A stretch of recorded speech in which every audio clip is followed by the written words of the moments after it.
What's up mga chong, magandang tanghali po. So ngayon pupunta tayo ngayon sa bahay ng kapatid ko, and yung nasa harapan ko is kapatid ko rin yan. Kasama niya yung anak niya, tsaka yung asawa niya. So bali, ang gagawin lang naman natin doon ay maghahanap tayo ng motor na pwedeng ma-vlog. So as usual, motor lang naman yung pagmahanap buhay natin. So ang pagkakaalam ko kasi inaando na yung motor na RS100, yung ay ewan ko anong klase, kung anong model yun. Basta ang alam ko napakatagal na nun, and sa uncle ko po yun, nabili nila na ng halos 2,000 lang or 5,000 kung di ako nagkakamali.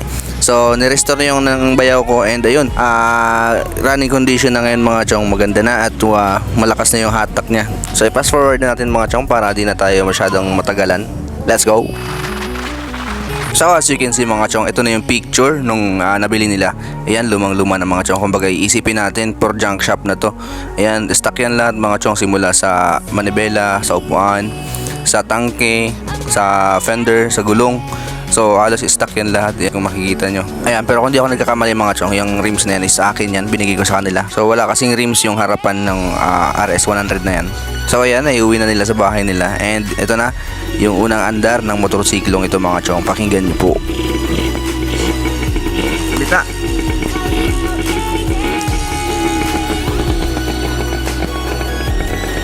So ayan, naayos niya na, and unang andar siguro yan kung di ako nagkakamali, pero siguro maraming trial nang ginawa bago naayos yung motor na yan. Ayan, gumagana na po yan mga chong. So ayan, bago yan napaayos mga chong, siguro marami ring binago dyan, maraming tinanggal at maraming pinalitan, lalo na sa makina mga chong. Ayan, good condition na yan. Kung di ako nagkakamali, bumili si Bayaw ng upuan, kasi yung upuan niya is talagang kalawangin na. Sayang nga lang at hindi natin napakita yung pag-restore ng motor na to kasi wala naman tayo sa kanila. And ayun, sinolo niya na lang or pinaunti-unti nilang yung pag-ayos mga chong. So ayun, ayan, tinusubukan niya mga chong, mga para paanda rin siguro to. Ayun, napakalakas pa niya mga chong. Ang lakas pa ng hatak niya.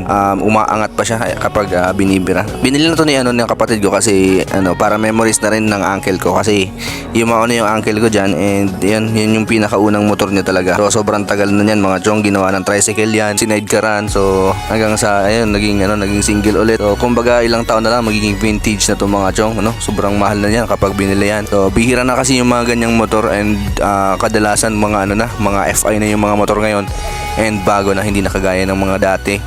So yan, napakalakas pa niya mga chong. So sa mga di nakakaalam mga chong, si Bayaw po ay isang mekaniko or taga-ayos ng mga motorsiklo or kahit anong makina related or mga teknolohiya. Ginagawa niya sa refrigerator, electric fan, nag-aayos po siya. And sa tingin ko maglalagay siya ng shop dito sa Tagbong, or taga-Tagbong kasi siya, dito sa Tagbong Pilicam Sur. So hanapin niyo lang siya, kilala naman siguro siya dito. At meron pang isa mga chong, yung nasa likod po, yun yung Yamaha V50. So dinala yan dito sa Bayaw ko, is parang ganito rin yung nasa harapan, lumang luma na. Kumbaga kinausap siya na may-ari na baka sakaling pwedeng i-restore pa kasi for display daw. Kung di ako nagkakamali mga chong, ang Yamaha V50 ay year 70s pa. Kumbaga sobrang tagal na niya, pero hanggang ngayon is naadito pa rin, and naayos din ni Bayaw. At sa mga di nakakaalam mga chong, ang rider pala ay iba't ibang klase. So ito nasa harapan ko ngayon ay ang tinatawag na Rider 1 million. So bihira lang ito mga chong, sa totoo lang ngayon ko lang ito nakita, at napakamasilan daw umano ng spare parts nito kasi itong rider na to ay sira na yung sa headlight niya kasi nasagi daw to ng trend. Ayan, papakita ko sa inyo yung headlight na yan, wala nang headlight yan. Ayan, nasira na. Tapos ang sabi daw ng may-ari is napakamahal daw nung parts ng headlight kasi halos 12,000 daw siguro. Hindi ako nagkakamali, 12,000 daw yung dapat na bilhin. At napakamasilan niya kasi hindi daw pwede siyang palitan ng ibang rider parts, kahit parehong rider sila, dapat Rider 1 million din yung spare parts na ipapalit dyan.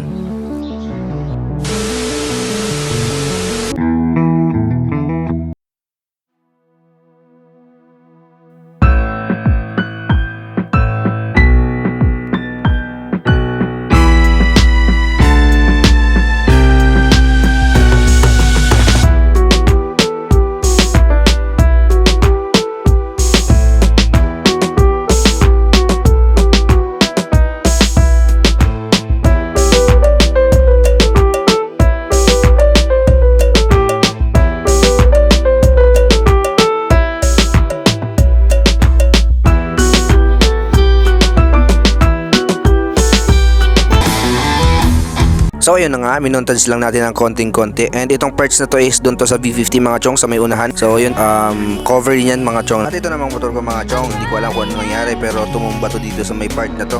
Ayan, tumumba yan dyan. Tapos nasira yung ayan, at naputol siya dyan mga chong. Naputol na yung side mirror ko. So, bali isa na lang yung side mirror ko mga chong, nasira na. At isa nga sa rason kung bakit na dito tong motor na to is dahil pipinturahan natin yung fender ko dyan sa unahan. Yan o, walang fender yan. So, nandito na. Pinturahan na nga pala by the way. Ayan, pininturahan natin ang kulay itim kasi sobrang kalawangin na siya, and para masave naman natin na hindi na magbukang pangit. And dito sa gilid mga chong, nakita ko tong motorsiklo na to. Bobber type siya mga chong, ang laki niyan, pero ewan ko lang kung anong klaseng model yan. Paki-comment nga sa comment section mga chong kung anong klaseng motor to. Kasi napaka-astig niyang tingnan, no, kung titingnan niyo. Parang classic siya.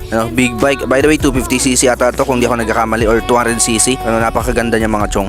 So ayun nga, after ilang minuto ay natapos na tong fender ko. Nakabit na rin natin. Hindi natin na video mga chong kasi sobrang nahihirapan ako. Wala akong katulong. So ayan, okay na. Kaso ang problema, nawalan tayo ng side mirror mga chong. So by the way, hanggang dito na lang po ang ating video. So please don't forget to subscribe my channel and comment down below kung mga kailangan nyong itanong. Salamat po. Bye bye.